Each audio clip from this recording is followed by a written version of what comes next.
रीटा की अम्मी सौतेली थी। वो सबके सामने तो रीटा के साथ बहुत अच्छा सलूक करती, लेकिन अकेले में उसे खूब खरी खोटी सुनाती। सुन, तेरी अम्मी मरने से पहले तुझे ये नहीं सिखाया कि दिन भर गाय की तरह चरती रहती है? कभी कुछ काम भी कर लिया कर, सारा दिन बस बैठी रहती है। अम्मी, सुबह 4 बजे उठा देती हो, खुद तो सोती रहती हो, मुझे ही घर के सारे काम करवाती हो, खाना पकाने से लेकर सफाई। आपने तो काम वाले भी छुड़वा दी।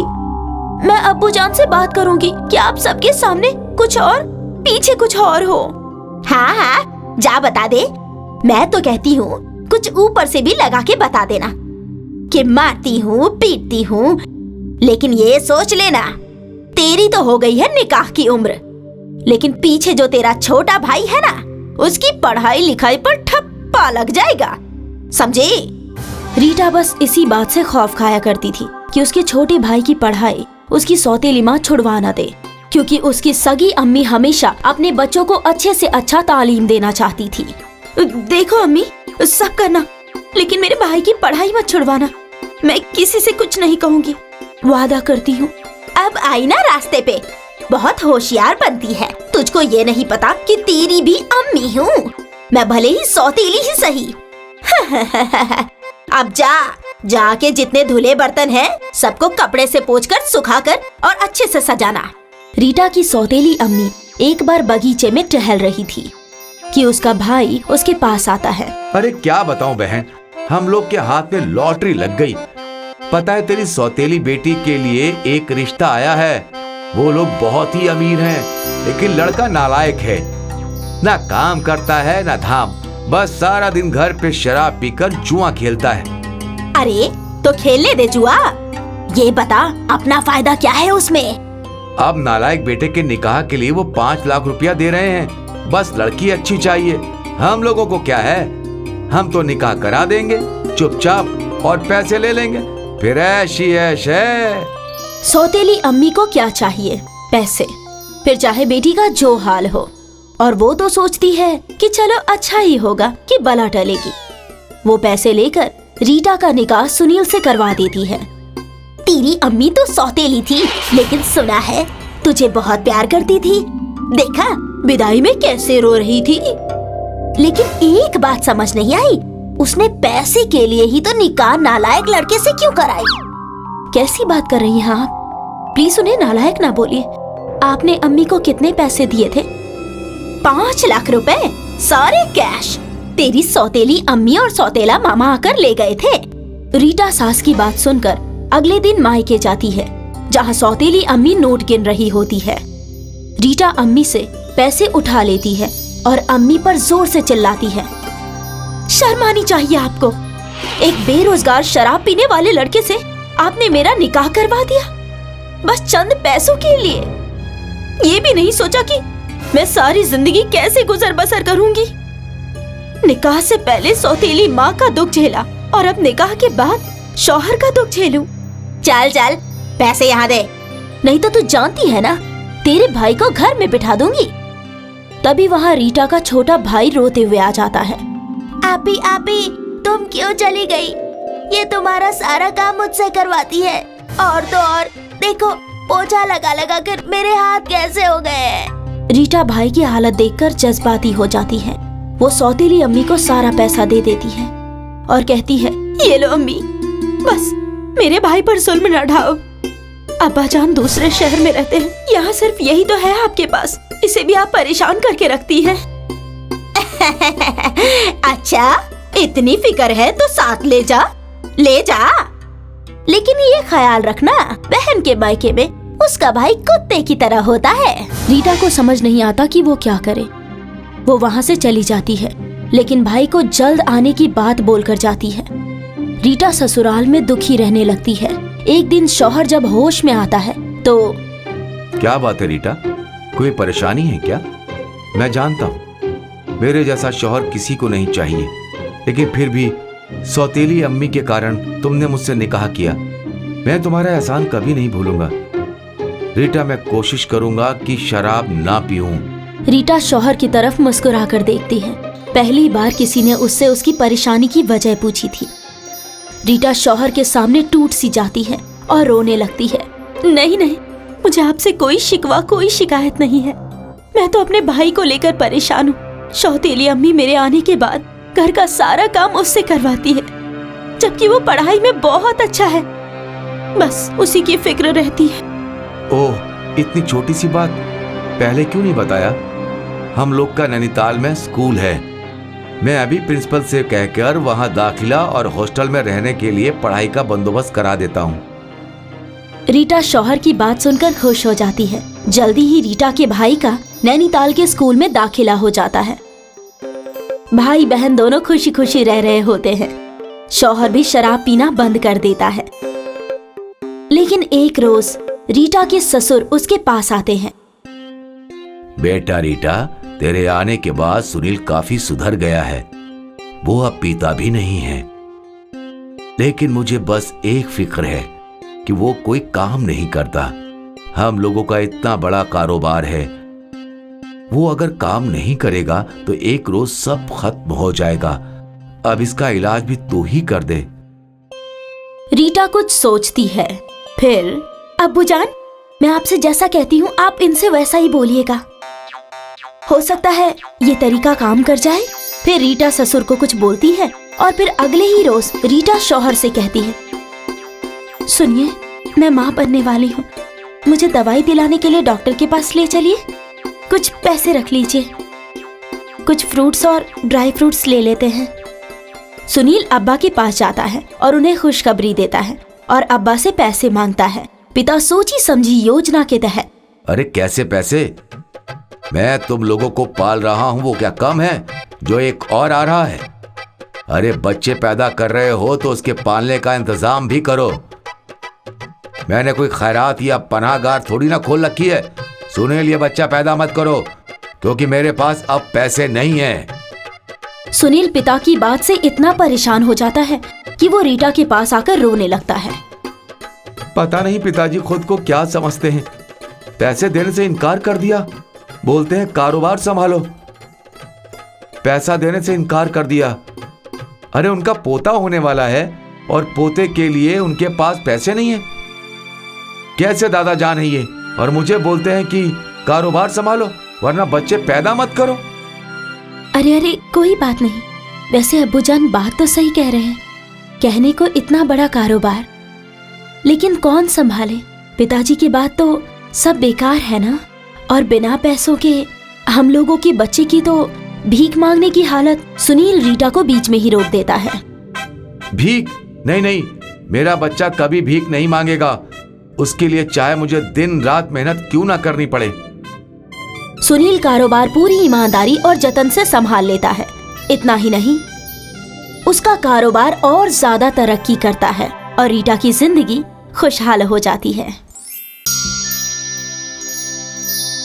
प्रीति अपने मकान में अपने अम्मी, अब्बू और दादी अम्मा के साथ रहती थी। प्रीति के अब्बू और दादी अम्मा को सदा से एक बेटे की ही ख्वाहिश थी, मगर अफसोस कि प्रीति का कोई भाई नहीं हो पाया। देखो जरा कैसे जबान चला रही है। ए रमेश, जरा समझाओ अपनी बेटी को, मुंह तोड़ दूंगी इसका मैं। प्रीति, अपनी दादी अम्मी से माफी मांगो। जी अप्पू, मैं माफी मांग लूंगी, पर मैंने कोई नामाकूल बात नहीं की। मैंने फक्त यही कहा कि अभी बिजली नहीं है, थोड़ी देर में चला दूंगी गीजर। तुम्हारा कोई बहाना नहीं चलेगा। चलो अभी उनसे माफी मांगो। सॉरी दादी, मुझे माफ कर दीजिए, मुझसे गलती हो गई। प्रीति अपनी दादी अम्मा और अब्बू की रफाकत को तरस गई थी। वो दोनों जो कहते ये खामोशी से मान लेती और उनकी खिलाफत कभी नहीं करती, सिर्फ इस उम्मीद में कि शायद कभी तो उसे प्यार नसीब हो जाए। बेटी, आज तुमने अपने कॉलेज के इम्तिहान के लिए पढ़ाई नहीं की। इम्तिहान का कोई खौफ नहीं है तुम्हें? अम्मी, पढ़ाई तो करनी थी, लेकिन दादी अम्मा ने अपने कपड़े धोने के लिए दे दिए। और आपको तो इल्म है ना कि मैं उनकी किसी बात से इनकार नहीं करती। फिर अब्बू और दादी अम्मा के पाँव को भी दबाना था, उसी में पूरा वक्त बर्बाद हो गया। बेटी, कब तक उन दोनों की मोहब्बत हासिल करने के लिए अपनी जिंदगी को बर्बाद करती रहोगी? उन दोनों माँ बेटे को खुश करना नामुमकिन है। मैं तो इन मुश्किलों से निकल नहीं सकती, लेकिन तुझे जल्द से जल्द निकाह करके किसी खुशगवार माहौल वाले घर में भेज दूंगी। कोई बात नहीं अम्मी, अगर मैं अपनी जिंदगी में थोड़ी सी भी कुर्बानी देकर दादी अम्मा और अब्बू को खुश कर पाई तो वो मुझे मंजूर होगा। प्रीति अक्सर अपने मनपसंद शौक को दादी अम्मा और अब्बू के सामने नहीं दिखाती थी। उसे मौसीकी, रक्स करना और सजना संवरना बहुत पसंद था, लेकिन उसकी दादी अम्मा और अब्बू को पसंद नहीं था। इसीलिए वो ये काम खामोशी से करती थी। लेकिन एक दिन एक कंगन बेचने वाला गांव से गुजर रहा था। कंगन ले ला, झुमके ले ला, खूबसूरत बिंदिया ले लो।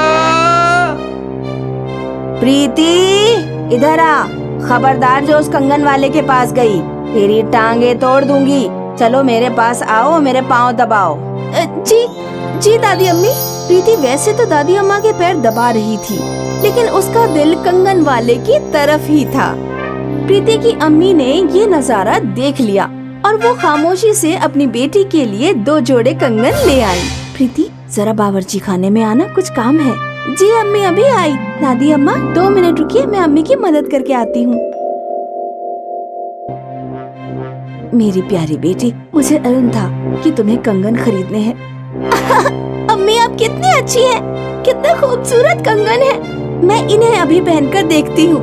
प्रीति कंगन पहनकर मशरूर होकर रक्स करने लगती है और कंगन की खनखनाहट पर झूम उठती है। तभी उसकी दादी अम्मा वहाँ पर आ जाती हैं। प्रीति बोला था ना तुझसे कि कंगन नहीं पहनने हैं, लेकिन तुम्हारी अम्मा ने ही तुम्हें बिगाड़ रखा है। दादी बस थोड़े वक्त के लिए ही पहने हैं मैंने। आप नाराज मत होइए दादी, प्लीज दादी, मैं अभी उतार देती हूँ। दादी गुस्से में प्रीति के हाथ से कंगन निकालने की कोशिश करती है। उन्होंने प्रीति का हाथ बहुत कस कर पकड़ा और कुछ कंगन प्रीति के हाथ में ही टूट गए। उसकी कलाई और हाथों में कांच की किरचियां चुभ गईं और वो तकलीफ से चिल्ला रही थी।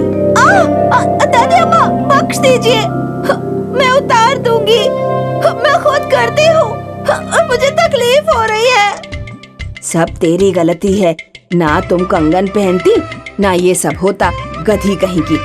निकालो सारे कंगन और यहाँ सफाई कर देना। दादी अम्मा बावर्ची खाने से बाहर चली जाती हैं और प्रीति तकलीफ से रो रही है। प्रीति की अम्मी उसके पास आकर प्यार से सारे कांच की किरचियां निकाल देती है और उसके हाथों में मरहम लगा के दूसरी सुबह दादी अम्मा प्रीति को काम पर लगाने के लिए आ जाती हैं। ये कैसे मुमकिन है? तेरे हाथ तो सोने के बन गए हैं। दादी अम्मा रमेश और प्रीति की अम्मी को जोर से आवाज लगाती हैं। अरे ये तो मुआवजा हो गया। अरे सुनो रमेश, देखो इसे। अरे हो रमेश, इधर आजा जल्दी। बहू तुम दोनों भी आओ। दोनों खाविंद और बेगम दौड़ते हुए प्रीति के कमरे में आते हैं और नजारा देखते हैं कि प्रीति के हाथ सोने के बन गए हैं। अरे ये तो सोना है, खालिस सोना। ये तो करिश्मा कर दिया तुमने। मुझे नहीं इल्म कि ये कैसे हुआ। मैं बस सुबह जगने के बाद दादी अम्मा की मदद के लिए अपने हाथों की पट्टियां खोल रही थी और मेरे हाथ सोने के बन गए। देखो ये पट्टी भी अब सोने की बन गई है। बेटी जरा मेरे इस चश्मे को अपने हाथों में रखकर तो देखो। प्रीति अपनी दादी अम्मा के चश्मे को हथेलियों के बीच रखती है और वो भी सोने का बन जाता है। या अल्लाह, आपका लाख लाख शुक्र है कि आपने हमारी बच्ची को कितनी खूबसूरत नेमत से नवाजा है। हाँ मेरी प्यारी बेटी, मेरी नजरों का तारा। प्रीति को यकायक अपनी दादी अम्मा और अब्बू से बेतहाशा प्यार मिल रहा था। बेटी चम्मच को खालिस सोने का बना दो। मेरी प्यारी बेटी, इस गुलदस्ते को भी खालिस सोने का बना दे। धीरे धीरे प्रीति अब घर की शहजादी बन गई थी। उसकी अम्मी तो उसे प्यार करती ही थी, अब दादी अम्मा और अब्बू भी उसे मोहब्बत करने लगे थे। उनके घर के हालात अब काफी बेहतर हो गए थे। उन्होंने सोना बेचकर बड़ा बंगला खरीद लिया था। मुलाजिमों की कतार लग गई थी और पूरा परिवार शहंशाहों की तरह राज करने लगा था। प्रीति के हाथों को सोने का बने हुए अब पूरा 1 साल हो गया था। वो सुबह उठी तो घबराकर रोने लगी। अम्मी, जल्दी आइए यहाँ। क्या हुआ प्रीति? सुबह सुबह क्यों रो रही हो? प्रीति अपने हाथ आगे करके अपनी अम्मी को दिखाती है। उसके सोने के हाथ अब सोने के नहीं थे। अम्मी, अब मैं क्या करूंगी अम्मी? दादी अम्मा और अब्बू हमें घर से बेदखल कर देंगे। अब वो मुझे कभी मोहब्बत नहीं करेंगे। प्रीति के रोने की आवाज सुनकर थोड़े ही वक्त में अब्बू और उसकी दादी अम्मा वहाँ आ जाते हैं। क्या हुआ बेटी, रो क्यों रही हो? क्या हुआ मेरी प्यारी बच्ची? दादी अम्मा और अब्बू दोनों बोलते हुए ठहर जाते हैं। या अल्लाह, ये क्या कर दिया तूने नामुराद, बस यही एक कसर रह गई थी। प्रीति, तुम्हें हमारी खुशियों से कोई शिकवा है क्या, जो खुद के हाथ खराब कर लिए? जनाब, ऐसे न कहिए आप लोग, उसे भी निहायत बुरा लग रहा है। उसने ये सब जानते बूझते तो नहीं किया है ना? प्रीति खौफ से बस रोती जा रही थी और खामोश थी। खामोश, बिल्कुल खामोश मीना। तुम माँ बेटी का क्या करूँ मैं? निकाल दो इन दोनों को, अभी घर से निकाल दो। जितना सोना हमें मिलना था वो हमें मिल चुका है। अब इन माँ बेटी की हमें कोई जरूरत नहीं है। निकल जाओ तुम दोनों, अभी के अभी। मेरे घर में एक लम्हा और रुकी तो मुझसे बुरा कोई नहीं होगा। प्रीति और उसकी अम्मी रोते हुए घर से निकल जाते हैं। ना उनको कोई रकम दी गई और ना ही कुछ सोना। बस 2 अदद कपड़ों के साथ माँ और बेटी सड़कों पर भटक रही थीं। एक पुराने टूटे फूटे खंडरात में रात गुजारी और सुबह होते ही उन दोनों की किस्मत पलट गई। अम्मी उठो, ये देखो। हाँ, ये हाथ क्या हुआ? क्या ये? प्रीति और उसकी अम्मी की आंखों में मसरत के आंसू थे। प्रीति के हाथ जो एक दिन के लिए बदल गए थे, वही हाथ अब हीरे के बन गए थे। प्रीति और उसकी अम्मी अपने हरीस अब्बू और दादी अम्मा से बहुत दूर जाकर एक नई जिंदगी की शुरुआत करते हैं। उनकी जिंदगी में बेशुमार दौलत और प्यार नसीब हो जाता है और उनके इर्द गिर्द कोई भी तकलीफ नहीं होती।